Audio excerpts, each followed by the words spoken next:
Hi guys, welcome to this video. My name is Jonathan Curtis and today we are talking about jazz.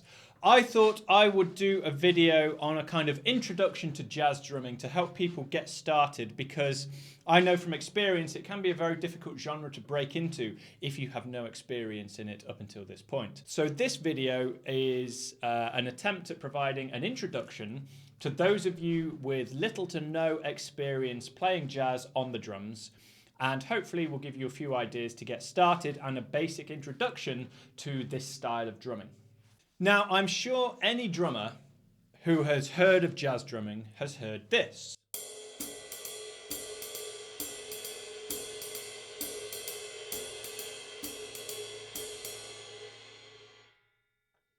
And at some point has tried it and said, hey look, I'm playing jazz drumming.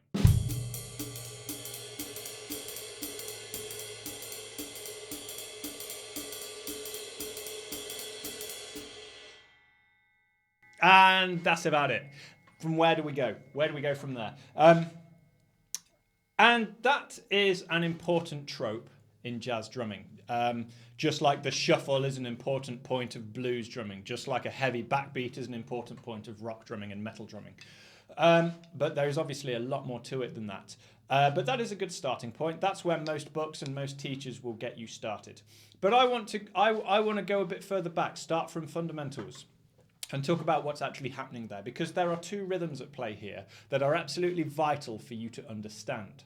So, step one in your quest for getting started with jazz drumming, understand the rhythms you are working in, okay? The two rhythms I'm talking about are a quarter note pulse and a swung eighth note / triplet pulse. Now, I'll come to that in a minute. Let's start with the quarter note pulse. The quarter note pulse, or for those Brits among you, the crotchet pulse, is the most important rhythm in the world. There is no music without a quarter note pulse of some kind. Sometimes that might be written as an eighth note or even a 16th note or a half note, but for most purposes, realistically, that is a quarter note pulse, and most, if not all, rhythms and music stem from that in some way. This is no different. Jazz is no different. So when we are playing the ride cymbal here, we are presenting this quarter note pulse, and we are emphasizing beats 2 and 4 of that. So if on the ride cymbal we're playing 1, 2, 3, 4, the hi-hat is supplementing beats 2 and 4 with the left foot. 1, 2, 3, 4.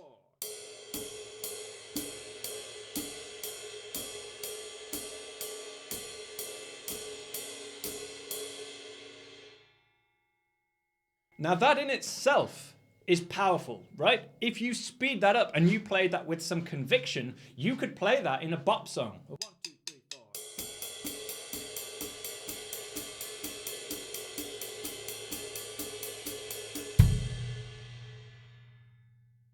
Admittedly, it's simple.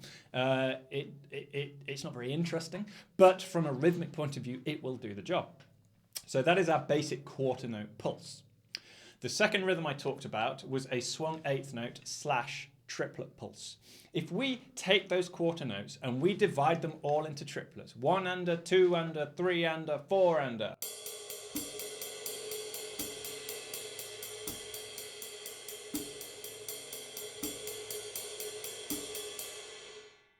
the hi-hat is still supplementing beats 2 and 4, and then we can drop the middle note of that triplet. 1 and a, 2 and a, 3 and a, 4 and a, 1, a, 2, a, 3, a, 4, a.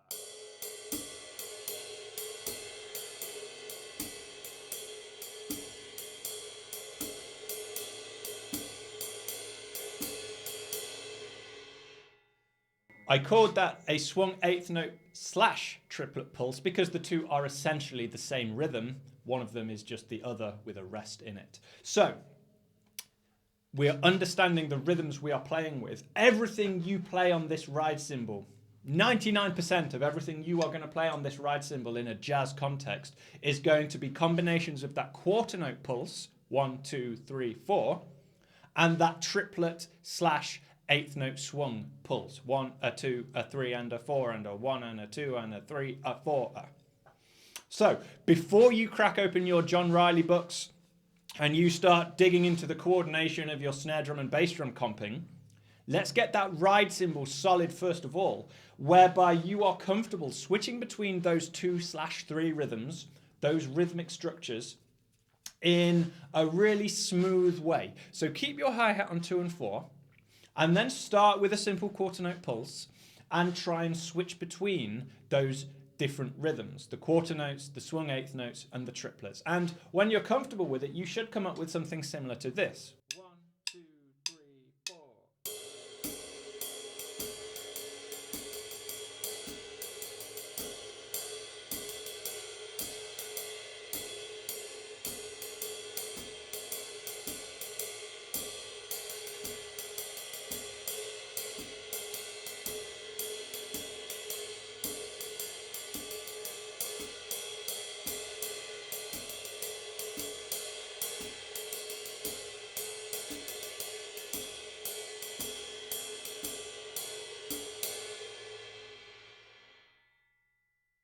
Yes, it may sound complicated, but it also sounds really cool when you're comfortable with it. And don't forget, all I'm doing is switching between 1, 2, 3, 4, 1, a 2, a 3, a 4, a 1 and a 2 and a 3 and a 4 and a.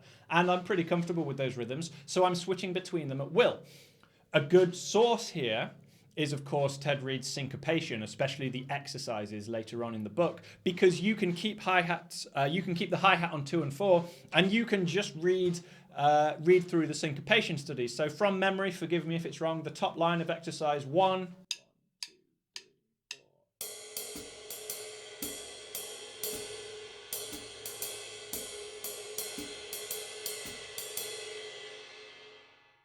A little bit faster, a few times through.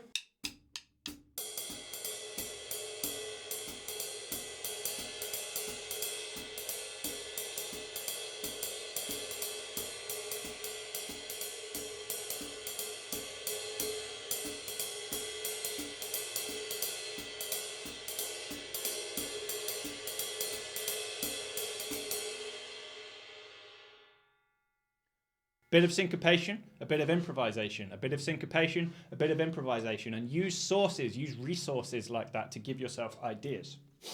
So that is our first goal. Before you even think about the bass drum and the snare drum, that is our first goal, familiarizing yourself with the ride cymbal rhythms. Now, this is just me talking. Others may disagree. Others may approach this in a different order. But to me, you should be strong enough with your ride cymbal playing that you could play a jazz gig entirely with a ride cymbal and hi-hat.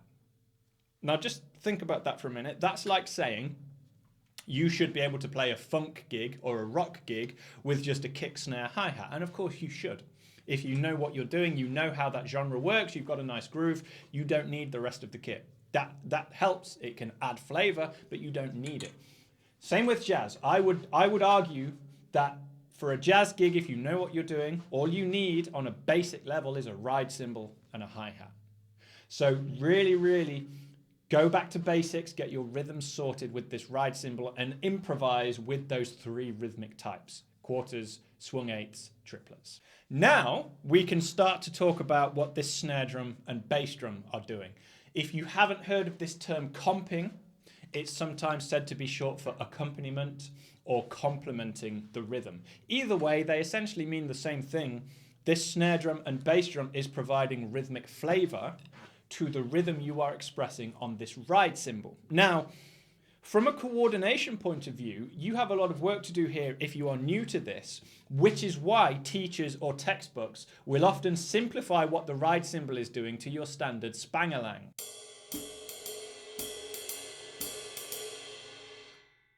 Because your coordination efforts are going to be that much more difficult if you're simultaneously trying to improvise on the ride cymbal. So instead, you can pick a simple pattern that you can repeat, allowing you to focus on the coordination between your hands and your feet.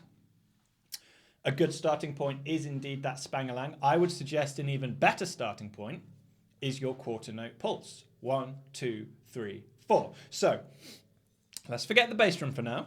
Let's focus on the snare drum. Your first job in this particular section is to try and free up your snare drum hand in and around that quarter note pulse using exactly the same rhythms that you used on the ride cymbal. The quarter note, the swung eighth note, and the triplet. So I'm going to keep the quarter note going on the ride cymbal.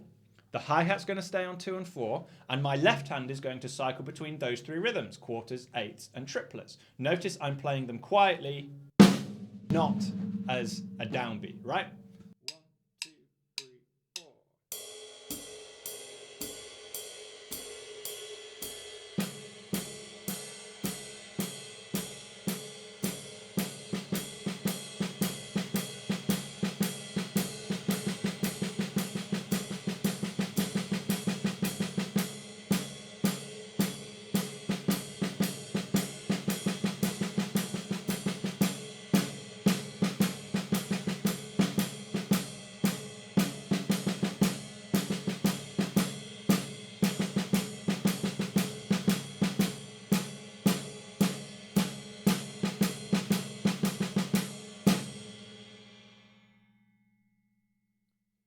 Just like I did when I was only playing the ride cymbal, I'm now freely switching between those three rhythms, the quarters, the eighths, the quarters, the swung eighths, the triplets, and I was starting to improvise with those. Crucially, because this is jazz and there is already an idiom in place, don't forget those offbeats. 1, a 2, a 3, a 4, a.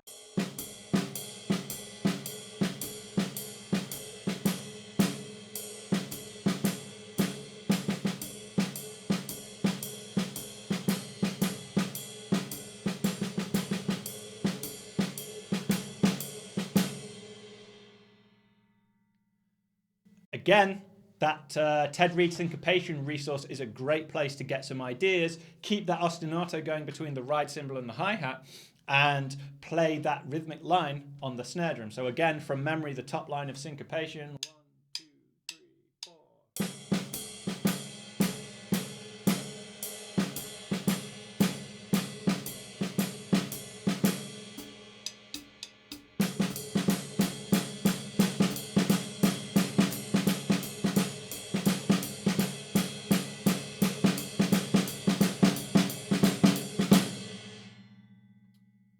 I can't remember it, but something like that. That gives you a vague idea of what I'm doing there. I was trying to remember the top line of syncopation, and the more I played it, I was getting carried away with other stuff. But the top line, well, the entire book of syncopation is a great place to get your ideas to help you with this snare drum stuff. So that ride cymbal currently is only playing the quarter notes. Now let's do that all again.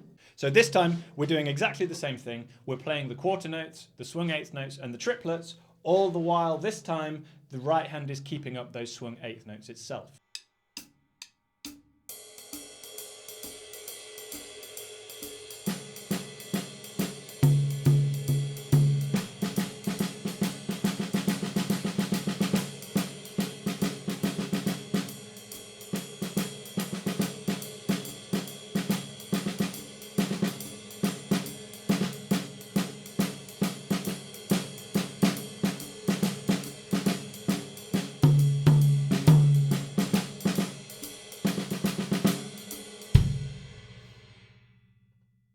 Again, improvising, switching between those three different rhythms with the left hand, and occasionally a little bit of orchestration in there to keep it interesting. Finally, we do the same thing with the triplet pattern on the ride cymbal. Now, admittedly, this is a little bit less common, especially when the tempo starts creeping up, because that's a lot of notes to play and maintain on that right hand. 1 and a 2 and a 3 and a 4 and a...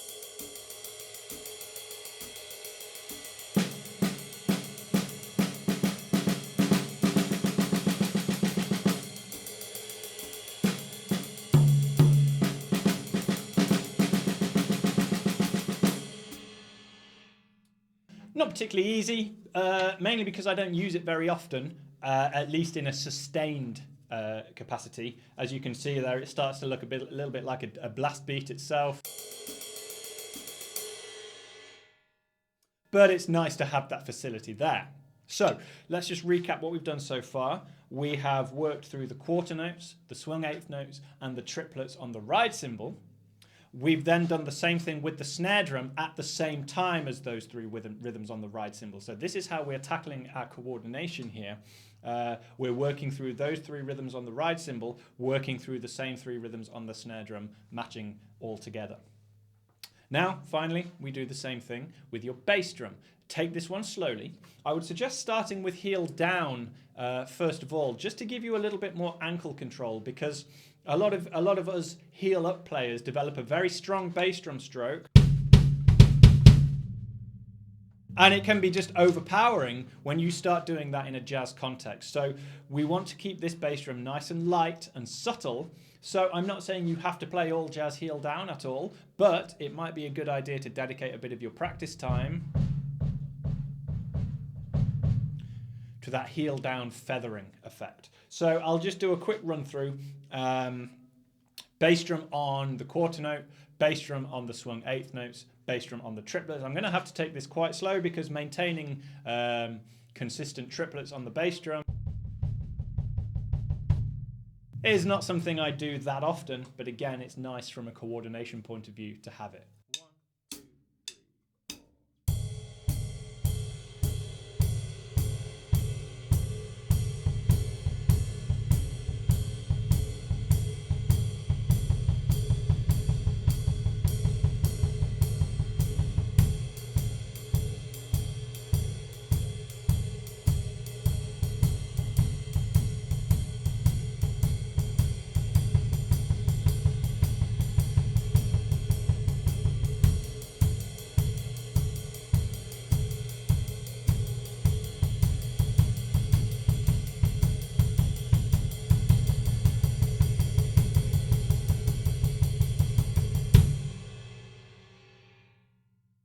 Quite impressed actually that I got through that. I wasn't totally sure that was going to happen, but there you go. Now it's time to tackle linear coordination between the snare drum and the bass drum. Before we start thinking about the actual rhythmic phrases we're playing, we still need to work through the coordination aspect, and this is the part that's probably going to take you a little bit longer, simply because it's quite difficult. So the sooner you can start this, the better. We're going to do the same thing. We're going to play quarter notes, swung eighth notes, and triplets, but this time we're going to phrase them between the snare drum and the bass drum in a linear pattern, and again we're going to tackle all three of those ride cymbal patterns. Now I'm not going to demonstrate everything here because the coordination starts getting, the number of combinations starts really mounting up, and we'll be here all day. But to give you an example, if I keep the quarter note pulse going on the snare, on the ride cymbal even, we can take those three rhythms and alternate them between the snare and the bass drum, like this.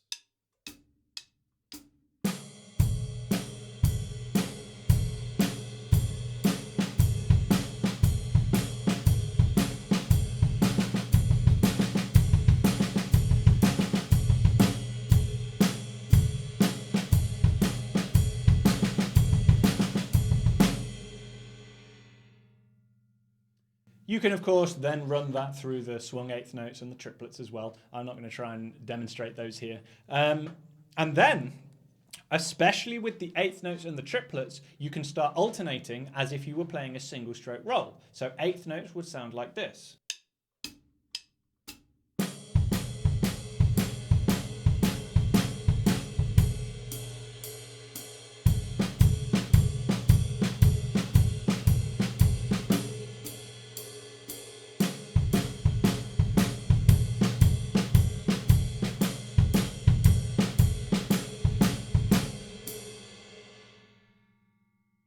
Alternating those swung eighth notes between the snare drum and the bass drum, sometimes starting with the snare drum, sometimes starting with the bass drum.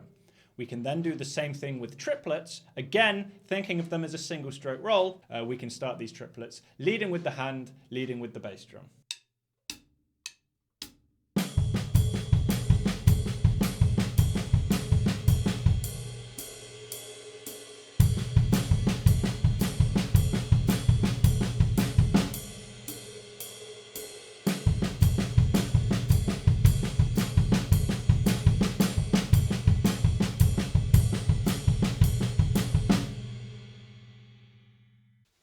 Finally, we can do the same thing with double strokes. We can run these through the eighth note permutations and the triplet permutations. So I'll do 4 different swung eighth note permutations and 4 different triplet permutations, all the while playing a double stroke roll between the bass drum and the snare drum.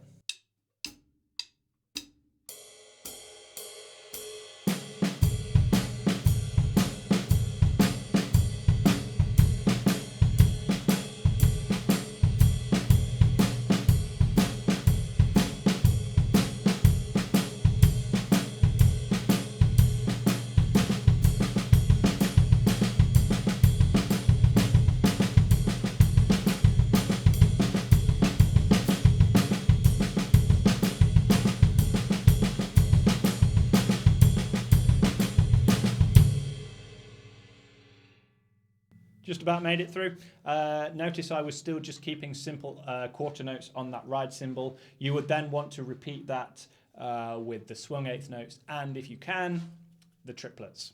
There are lots of ways you can carry on the coordination here. You can pick one of your favorite rhythms that you're working on, maybe the double strokes as triplets, for example, da da bu da da bu da da bu, and then you can cycle through maybe something like the syncopation study, playing the rhythm on the ride cymbal. So this time, the snare drum and bass drum are repeating a pattern, and that ride cymbal is improvising. These are all just ways to increase your coordination. Remember, right back to the start, we're only working with 3 rhythms here: the quarter notes, the swung eighth notes, and the triplets. So we've talked about the rhythms today. We've talked about applying those rhythms between the snare drum and the bass drum, getting that ride cymbal really working. I've intentionally tackled the coordination aspect, but it really can't be overstated how much you need to listen to jazz in order for any of this to make sense. It will be obvious to anybody listening to you play if you are just playing from a textbook, right? If you've never played jazz before, because honestly, I would rather listen to a drummer that wasn't so good on the coordination aspect, but had listened to jazz all their life, rather than someone that had done the 2 John Riley books back to back, but had never listened to a jazz song. Because the first drummer is going to know what they're doing. Even if they may not have the same level of coordination and skill, they're going to know the sound they're going for. They're going to know the rhythms. They're going to know how jazz should sound. And that's really, really important. So make time in your study sessions or your practice sessions to listen to jazz. Go and find some of the famous albums. Go and find some obscure albums that are not so well known. Go and learn about the jazz drummers, the greats that pioneered this, because it will inform what you do. Because you may be sitting there running through the triplet permutations, going, okay, I've got that. But then you may listen to Elvin Jones with a John Coltrane record, play this triplet thing, and you go, wow, okay, now I've got an idea of how to apply this triplet coordination that I've been studying. And that's really, really important. So I hope there's been something useful here for you. If you're just getting started with jazz and weren't quite sure where to go and what you were doing, I hope this has given you a few ideas. Really think about the rhythms you're playing here, and really we've only touched the surface. I've touched some simple snare, bass drum and linear coordination. We've not really talked about the hi-hat. We've not really talked about extensive soloing or comping or anything like that, but I hope this has given you a basic introduction, and I will see you on the next video. Like and subscribe for more, and I'll see you next time. Thanks a lot. Thanks for checking out this video, guys. I hope you've enjoyed it. I hope it's been helpful. If you enjoy the channel, please consider checking out the Patreon page and becoming a patron supporter, because that just helps me do these videos more often, of a higher quality, and most importantly, it helps me get rid of the advertising on the channel. No one wants to sit through an advert, but at the moment, that's the only way the channel supports itself. So maybe check out that, and I'll see you on the next one.